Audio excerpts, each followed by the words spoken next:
ಇದು ನೆಟ್ಫ್ಲಿಕ್ಸ್ನ ಮನಿ ಹೇಟ್ಸ್ನಂತಹ ಗ್ಯಾಂಗ್ ಒಂದು ನಿಜ ಜೀವನದಲ್ಲಿ ವಂಚಿಸಿರುವ ಕಥೆ. ಇದನ್ನ ರೋಮಾಂಚನಕಾರಿ ಕಥೆ ಅಂತ ಹೇಳಬೇಕು, ದುರಂತ ಕಥೆ ಅಂತ ಹೇಳಬೇಕು ಅನ್ನೋದೇ ಗೊಂದಲ. ವಕೀಲ, ಸಾಫ್ಟ್ವೇರ್ ಇಂಜಿನಿಯರ್ ಮತ್ತಿತರ ವೃತ್ತಿಗಳಲ್ಲಿದ್ದ ಯುವಜನರು ಒಂದು ಕ್ರೈಮ್ ಸೀರೀಸ್ ಅನ್ನ ನೋಡಿ ಪ್ರೇರೇಪಿತರಾಗಿ ತಾವೂ ಹಾಗೆ ಜನರನ್ನ ವಂಚಿಸಿ ದುಡ್ಡು ಬಾಚಿಕೊಂಡು ಹಾಯಾಗಿರಬಹುದು ಅಂತ ಹೊರಟು ಈಗ ಕಂಬಿ ಹಿಂದೆ ತಲುಪಿದ್ದಾರೆ. ನೆಟ್ಫ್ಲಿಕ್ಸ್ನ ಮನಿ ಹೇಸ್ಟ್ ವೆಬ್ ಸರಣಿಯಿಂದ ಪ್ರೇರಿತ ವಂಚಕರ ತಂಡವೊಂದು 150 ಕೋಟಿ ರೂಪಾಯಿ ದೋಚಿರುವ ಪ್ರಕರಣ ನಡೆದಿದೆ. ಸುಮಾರು 300 ಮಂದಿಗೆ ವಂಚಿಸಲಾಗಿದ್ದು, ದೆಹಲಿ ಪೊಲೀಸರು ಪ್ರಮುಖ ಆರೋಪಿಗಳನ್ನ ಬಂಧಿಸಿದ್ದಾರೆ. ಆ ವೆಬ್ ಸರಣಿಯ ಪಾತ್ರಗಳ ಹೆಸರನ್ನೇ ಇಟ್ಕೊಂಡಿದ್ದ ವಂಚಕರು ನಕಲಿ ಹಣಕಾಸು ಜಾಲವನ್ನ ಸೃಷ್ಟಿ ಮಾಡಿದ್ರು. ಸ್ಟಾಕ್ ಮಾರುಕಟ್ಟೆ ಸಲಹೆಗಳನ್ನ ಶೇರ್ ಮಾಡಿಕೊಳ್ಳುವ ವಾಟ್ಸ್ಆಪ್ ಗ್ರೂಪ್ಗಳನ್ನ ಬಳಸಿಕೊಂಡು ಅವರು ಭಾರತದಾದ್ಯಂತ 300ಕ್ಕೂ ಹೆಚ್ಚು ಜನರನ್ನ ವಂಚಿಸಿರೋದು ಬೆಳಕಿಗೆ ಬಂದಿದೆ. ಅವರೇ ಸೃಷ್ಟಿ ಮಾಡಿದ್ದ ನಕಲಿ ನೇರ ಮಾರುಕಟ್ಟೆ ಖಾತೆಗಳಲ್ಲಿ ಹೂಡಿಕೆ ಮಾಡಲು ಆಕರ್ಷಿಸಿ ಜನರನ್ನ ವಂಚಿಸಲಾಗಿದೆ.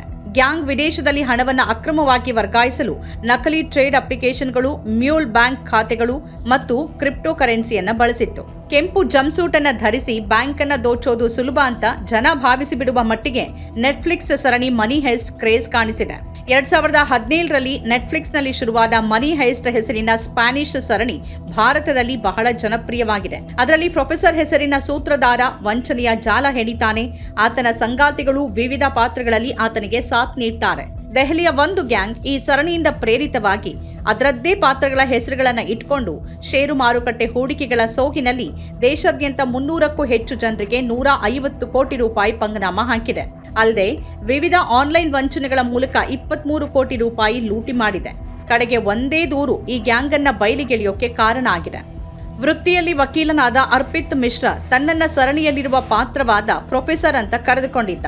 ಕಂಪ್ಯೂಟರ್ ಸೈನ್ಸ್ನಲ್ಲಿ ಸ್ನಾತಕೋತ್ತರ ಪದವಿ ಪಡೆದ ಪ್ರಭಾತ್ ವಾಜಪೇಯಿ ಎಂಬಾತ ಅಮಾಂಡಾ ಅಂತ ಹೆಸರಿಟ್ಕೊಂಡಿದ್ದ ಮತ್ತು ಅಬ್ಬಾಸ್ ಅನ್ನೋನು ಫ್ರೆಡ್ಡಿ ಎಂಬ ಹೆಸರಿಟ್ಕೊಂಡಿದ್ದ. ಅವರು ಒಟ್ಟಾಗಿ ಸೋಷಿಯಲ್ ಮೀಡಿಯಾದಲ್ಲಿ ಹಲವಾರು ರಹಸ್ಯ ಗುಂಪುಗಳನ್ನು ರಚಿಸಿ ಷೇರು ಮಾರುಕಟ್ಟೆಯಲ್ಲಿ ಹೆಚ್ಚಿನ ಲಾಭದ ಭರವಸೆಯೊಂದಿಗೆ ಜನರಿಗೆ ಆಮಿಷ ಒಡ್ತಾ ಇದ್ರು. ರೋಹಿತ್ ಎಂಬ ದೆಹಲಿ ಸರ್ಕಾರಿ ಉದ್ಯೋಗಿ ದೂರು ಸಲ್ಲಿಸಿದಾಗ ಇದು ಬೆಳಕಿಗೆ ಬಂತು. ವಂಚಕರು ಪ್ರತಿಷ್ಠಿತ ಹಣಕಾಸು ಸೇವಾ ಸಂಸ್ಥೆಯ ಪ್ರತಿನಿಧಿಗಳಂತೆ ನಟಿಸಿ ಅವರನ್ನ ವಾಟ್ಸ್ಆಪ್ ಗುಂಪಿಗೆ ಸೇರಿಸಿದ್ರು. ಅಲ್ಲಿ ದೈನಂದಿನ ಷೇರು ಮಾರುಕಟ್ಟೆ ಸಲಹೆಗಳನ್ನ ನೀಡಲಾಗ್ತಿತ್ತು. ಹೂಡಿಕೆಗಳು ಹೆಚ್ಚಿನ ಲಾಭವನ್ನ ನೀಡುತ್ತೆ ಅಂತ ನಂಬಿ ನೇರ ಮಾರುಕಟ್ಟೆ ಖಾತೆಯಲ್ಲಿ ಹೂಡಿಕೆ ಮಾಡೋಕೆ ಅವರು ಕ್ರಮೇಣ ಮನ್ಸು ಮಾಡಿದ್ರು. ವರದಿಗಳ ಪ್ರಕಾರ ಈ ಗ್ಯಾಂಗ್ ಇದೇ ರೀತಿ 300ಕ್ಕೂ ಹೆಚ್ಚು ಜನರಿಗೆ ಆಮಿಷ ಒಡ್ಡಿ 150 ಕೋಟಿಗೂ ಹೆಚ್ಚು ವಂಚನೆ ಮಾಡಿದೆ. ಇದಲ್ಲದೆ ಡಿಜಿಟಲ್ ಅರೆಸ್ಟ್, ಲಾಟರಿ ವಂಚನೆಯಂತಹ ವಿವಿಧ ಆನ್ಲೈನ್ ವಂಚನೆಗಳ ಮೂಲಕ ಇನ್ನೂ 23 ಕೋಟಿ ದೋಚಿದೆ. ಇದರಲ್ಲಿ ಮ್ಯೂಲ್ ಖಾತೆಗಳು ಮತ್ತು ಹವಾಲಾ ವಹಿವಾಟುಗಳ ಮೂಲಕ ಮರೆಮಾಚಲಾದ ಹಣವೂ ಸೇರಿದೆ. ಈ ಹಣವನ್ನ ಕ್ರಿಪ್ಟೋ ಕರೆನ್ಸಿಯಾಗಿ ಪರಿವರ್ತಿಸಿ ಅಂತಾರಾಷ್ಟ್ರೀಯ ಸಿಂಡಿಕೇಟ್ ಕಾರ್ಯನಿರ್ವಹಿಸುವ ಚೀನಾ ಮತ್ತು ಕಾಂಬೋಡಿಯಾದಲ್ಲಿನ ಹ್ಯಾಂಡ್ಲರ್ಗಳಿಗೆ ವರ್ಗಾಯಿಸಲಾಗಿದೆ. नॉर्थ ईस्ट डिस्ट्रिक्ट के साइबर सेल ने अच्छा एक गैंग का पर्दाफाश किया है. इनके ऑल इंडिया से तार जुड़े हुए हैं और जो अभी पीछे एक बहुत बड़ा डिजिटल अरेस्ट वाला मामला हुआ था 23 करोड़ का, उससे भी इसके तार जुड़े हुए हैं 23 करोड़ वाले से. तो इसमें 3 लोग अभी तक गिरफ्तार हुए हैं. एक जयपुर का अर्पित है जो मास्टरमाइंड है और 2 लोग और हैं, एक मणिपुर और लोनी का. बाकी लोगों को अरेस्ट करने के लिए टीम काम कर रही है. सर ये किस चीज से प्रेरित हुए थे, क्या कुछ सोच समझ के? वो एक नेटफ्लिक्स सीरीज है मनी हीस्ट, तो उसमें कोड नेम होते हैं जो क्रिमिनल्स होते हैं.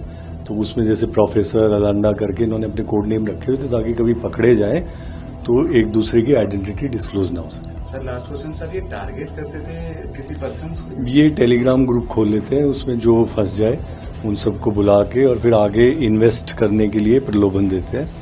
और टेलीग्राम ग्रुप के थ्रू ही इनका ज्यादातर फंड्स कंबोडिया वाले जो कॉल सेंटर है उनसे जुड़े हुए हैं. सर आगे भी और कोई इनके साथ मिले हो सकते हैं? बहुत लोग मिले हुए हैं, सब पे काम चल रहा है.